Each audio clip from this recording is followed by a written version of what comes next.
காலை நேர சிந்தனை. கால நேரத்தை எப்படி சரிவர பராமரிப்பது?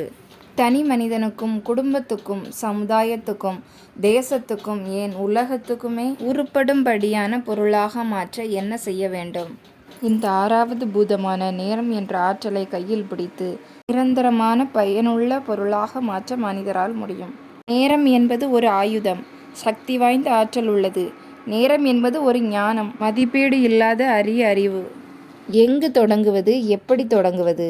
இதற்கு எறும்பு செய்யும் உபதேசம் சிறந்தது. அது எதுவும் சொல்வதில்லை, தானே செய்து காட்டுகிறது. நேரம் என்பது ஒரு செல்வம், பொன் போன்றது. சிறிய வயதிலிருந்து இந்த செய்திகள் யாவும் நம் உடலோடு உயிரோடு வளர்ச்சியோடு பதிவு செய்யப்பட வேண்டும்.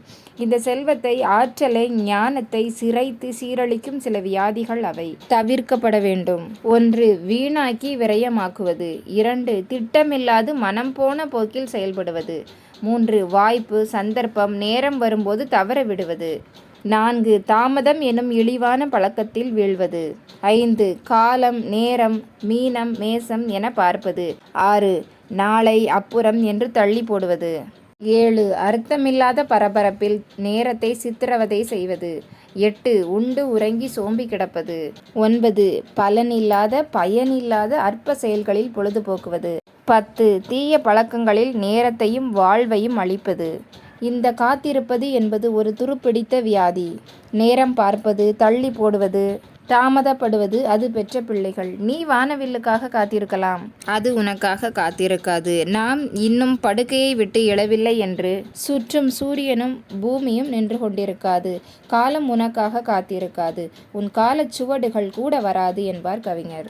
நல்ல காலத்தை எதிர்பார்த்து காத்திருப்பவரால் எந்த ஒரு நல்ல காரியமும் நடக்காது. காலம் போனால் திரும்புவதில்லை. காசுகள் நம் உயிரை காப்பதில்லை.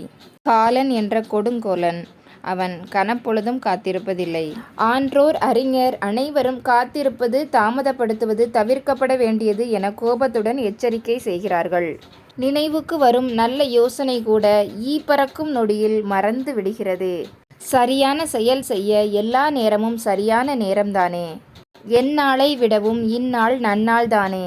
நன்றே செய், இன்றே செய், உடனே, இப்போதே என துரிதப்படுத்துகிறார். ஏன்?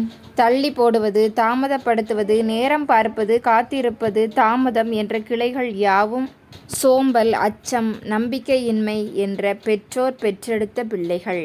தள்ளி போடுவதும் தவிர்ப்பதும் பிரச்சனையை தீவிரப்படுத்தும். நாளை பார்க்கலாம் என்ற மனோபாவமே அனைத்து பிரச்சனைகளின் பிறப்பிடமாகிறது.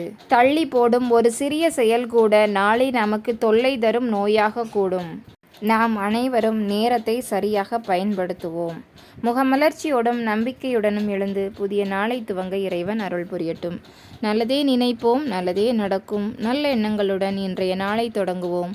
இந்த நாள் இனிய நாளாகட்டும். வாழ்க வளமுடன். நன்றி.